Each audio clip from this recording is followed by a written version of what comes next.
Hello, hello. We're talking.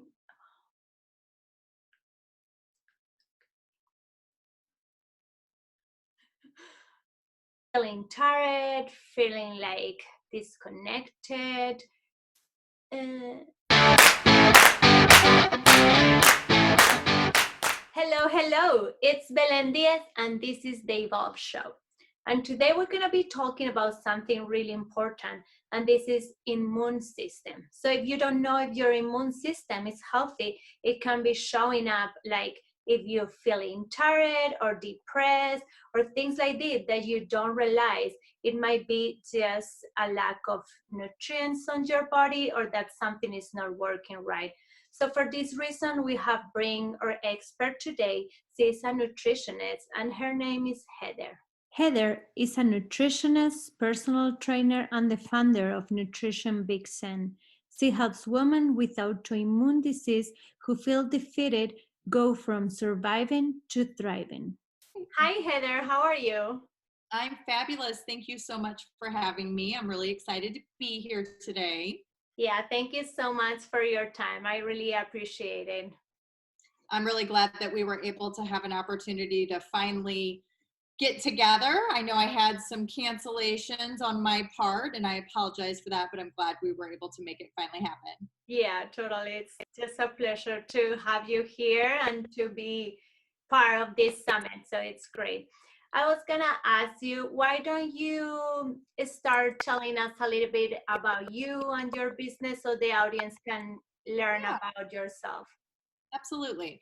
So my name is Heather Deranja. I'm a registered dietitian nutritionist. I'm also a personal trainer and have a master's in cognitive behavioral therapy. So I really practice the whole mind, body, soul concept. We can't have one without the other. They're all intercorrelated. And so I've basically reverse engineered the process that I had to take myself through over the last 25 years. I got diagnosed with a kidney disease when I was 18 years old. And at that time, I could not get health insurance. Ended up being told by doctors that I was going to need dialysis or transplant within 5 years. That did not sound like a viable option for me, being as young as I was, having recently started a family and not having health insurance. I needed to basically be proactive. So that's where my pursuit for knowledge began. And it took me a long time to get where I'm at. And so over the last 25 years of trial and error, I've pretty much taken a lot of the main components and reverse engineered the process of what is going to yield individuals the results that they desire in the fastest way. And so luckily, my pain and trials and tribulations did not go in vain. I was able to take those incidences and use them in a way that others could benefit and learn from. So I absolutely love what I do. I work with women who have autoimmune diseases specifically. Those tend to be some of my favorite clients because they have the usually more challenging circumstances and are desperate to feel better. I myself fall into that category and know firsthand the trials and tribulations of dealing with autoimmune disease. And in our Western medicine, it can be really challenging for individuals who suffer from autoimmune disease to be able to get the answers that they need in order to feel better. So I use that whole mind, body, soul approach to be able to actually address the issues at the core and be able to come up with realistic solutions that are going to benefit them, but also align with their lifestyle. So pretty Yeah. much setting them up for success. That's so great. And I was curious, like, would you mind to explain a little bit about autoimmune diseases? Because some people, if they haven't had any issues or Yeah. any circumstances about it, probably they don't even know what it is. So that way they can know a little bit about it. So, autoimmune disease is basically a disease in which the body cannot recognize the difference between itself and what it thinks is a foreign attack. So like some sort of virus or bacteria. I'll give myself as an example. So I got diagnosed with a kidney disease called IgA nephropathy. And what this disease is that my body, when protein is filtering through my kidneys, my immune system cannot differentiate between the protein that I'm eating and the protein that my kidneys are actually made of. So it starts attacking all of it and destroying the function of the kidney. So we have other diseases like celiac disease, which specifically attacks the digestive tract, the small intestine. We have Crohn's and colitis, which typically attack the large intestine. We have fibromyalgia, which attacks our muscular system and nervous system. We have things such as, let's see, oh gosh, there's so many different ones. But typically any of our body organs can develop an autoimmune disease. Women tend to be higher risk for having susceptibility of autoimmune disease development. And that's typically because women are under more stress. They don't deal with stress as easily as men do. Women tend to have a more difficult time with turning stressors off, where men tend to, leave the situation, they forget, and they let it go. Women, we ponder, we circulate, we overthink it, and that typically is one of the big contributors to developing autoimmune diseases. Yeah, Does that help? yeah, totally. Yeah, that was very clear. I think it's very important to bring this subject to the summit or in general for any conversation, because I think it's something is really invisible. You don't know something is not working right in your body until it's attacking different other things. So because I had also some kind of like celiac intolerance, and I didn't have a clue, so I had a healthy living and everything, but then I just lived with it, and I was like bloating all the time. I didn't feel energetic. And then, it's one of those things where we say, like, if you don't feel good with your body and yourself, the Absolutely. rest is not working. And it's so interesting because nobody really teaches about this. So it's great that professionals like you are explaining and are here to support people about it. I think it's fabulous that you bring this as part of the summit, especially when it comes to confidence. And as you mentioned, you did not know that the bloating and the discomfort that you were experiencing in your abdomen was associated with specific foods that you were eating. And when we're fatigued and we're tired, it really does have a negative impact on our overall confidence, because we're not feeling like our normal selves. And so what I notice happens a lot with women who get these kind of diagnoses is that they get the diagnosis and they attach themselves to the diagnosis.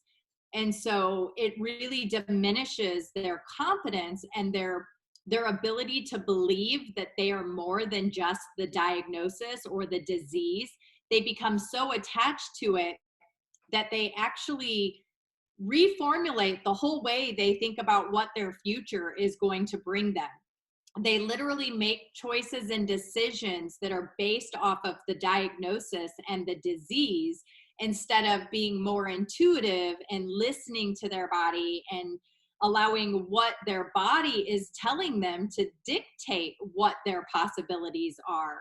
So with the women that I work with, we really do a lot of mindset work, because so more often than less, they're so attached to the diagnosis and the disease that they forget that there's so much more than just that diagnosis or disease. And their potential is, sky is the limit. If we believe that we can truly achieve anything, we can. But more often than less, these diagnoses get in the way for a lot of people. Yeah, and that brings me to one thing that I read on your website that I think it's brilliant. You say like I'm bringing women from surviving to thriving. Yes, So that is just absolutely. And that's the truth, especially when it comes to autoimmune disease. A lot of times women are literally just scraping themselves off the bed, trying to get to the bathroom, to brush their teeth, get dressed, go to work, take care of their families. And then they crawl back home, crawl back in bed, and then they have to hit repeat and do it all over again. So they literally are in a state of survival mode. And so I really focus on trying to find ways that we can take them from surviving and allow them to actually thrive in their normal everyday circumstances by just changing a few different things that are realistic for whatever their circumstance might be. That might be the way that they're exercising. It might be the nutrition that they're using. It might be the way that they're caring for their gut.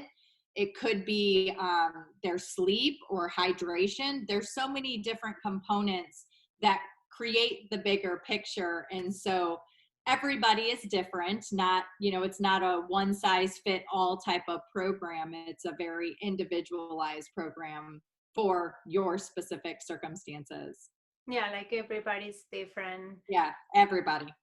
So what will be signals or things to pay attention to for the audience, like to be like, oh, maybe I should check on this or I should start to work in my nutrition? What will be signs? Because I mean, normally you feel okay, is what I say. Like for me, it was my normal day. But Right. then I was like, well, because I was curious about it, I look for resources or help. But what will be something to I check? think what I'm going to say might shock a few people, but the reality is most of the population is sick and tired, and they're sick and tired of feeling sick and tired. And when they go to the doctor says to them, this is just part of the aging process. Low energy, not having any kind of sex drive, experiencing depression and anxiety, and having digestive problems, being fatigued all the time, not sleeping well, having very low energy. They call it part of the aging process. And the reality is that's bullshit. It is not the way we are supposed to age. So I have literally bought 25 quality years on my life. And I tell people all the time that I literally am my biggest form of marketing, because most people, when they meet me, they're like, my God, your energy levels are so high. You look so youthful. I have a very optimistic outlook. I don't have the aches and pains that most people complain of. Mhm. So the reality is that we can take control of our circumstances and reverse the aging process very easily. So I've got, my oldest daughter is going to be turning 24, and her and I laugh because I'm like, Wow, I still girl. feel 24. I'm like, I still feel 24. And she's like, I know, Mom, you still look 24. And so it's kind of funny because I literally have been able to take the way that most of Western medicine views aging and completely smash that and say, this is not really the way we're supposed to age. I should have had a kidney transplant or dialysis, 20 plus years ago. And through my lifestyle practices, I have been able to completely stop all of that from happening. And I feel very fortunate.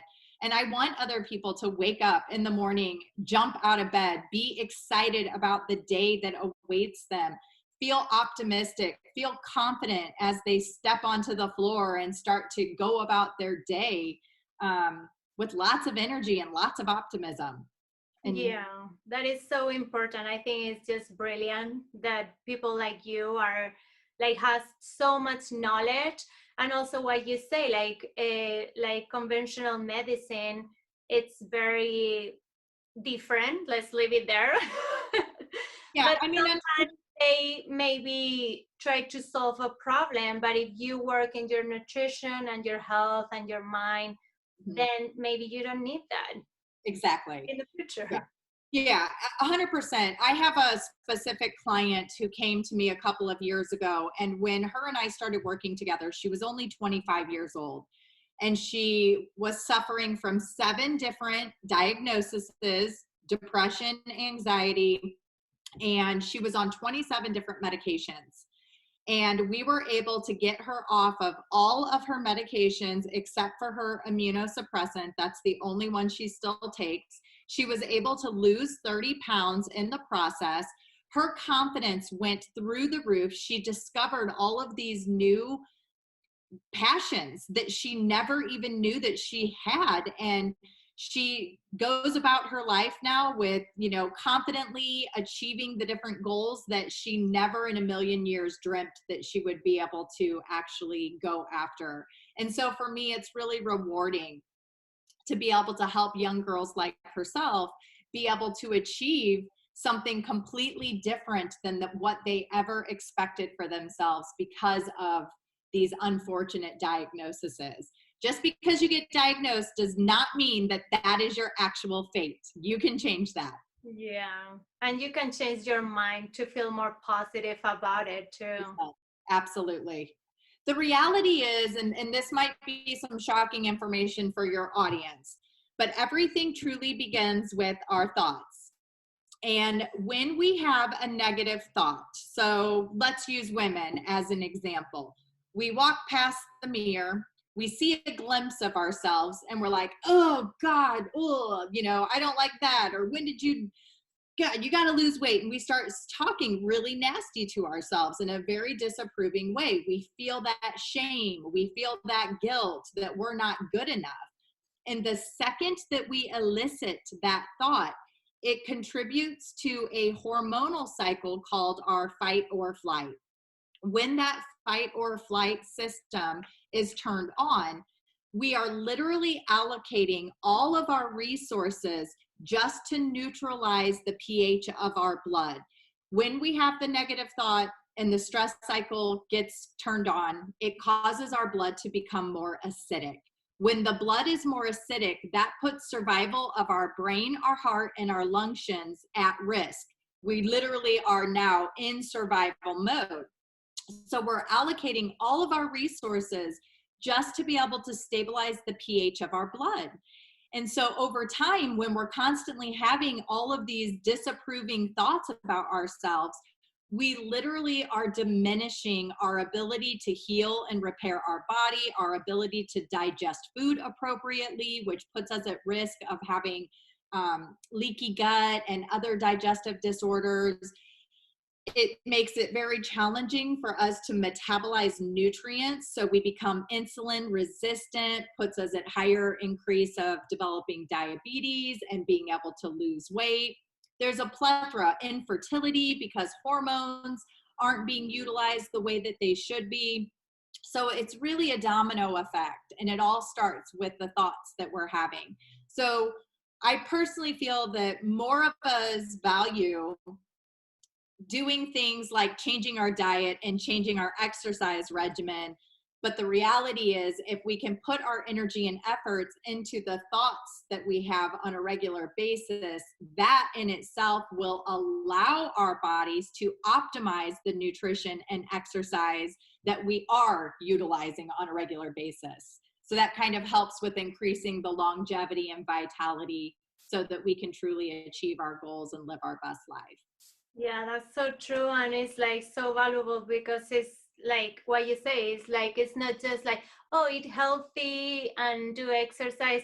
There is so much going on before that, what you were saying, like mindset. And also with like healthy eating, we come to the same. Like if there is some foods that are not good for yourself, like you're not working in the right direction. Right. Yeah. Definitely. I definitely encourage anyone who is struggling with their energy levels, the way that their digestive function is, if they're having issues, then I encourage them to definitely find someone like myself who does specialize not only in the nutrition component, but really have the understanding of the psychology behind why we make the choices that we do, because that's where we're going to be able to really problem solve and get the answers that are needed in order to design an approach that's going to be realistic and yield the biggest benefits for you. Yeah, and we'll have your website and all your information too for the audience, so you guys can contact Heather for any questions. So if you guys want to see her programs or things like that, because I think it might help to a lot of us.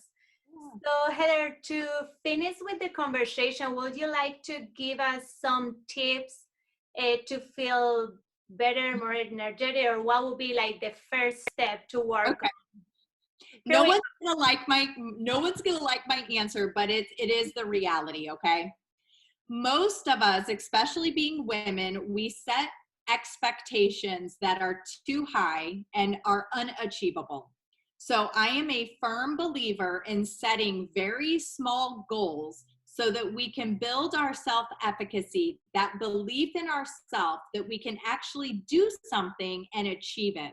So when it comes to being able to truly boost our self-confidence, like for instance, I'll give you this example. Let's say that you're the yo-yo dieter and every Monday you're like, okay, I'm starting the diet on Monday and I'm going to do it this week. And then by Monday afternoon, you're already caving and going to the vending machine and getting the soda and a candy bar.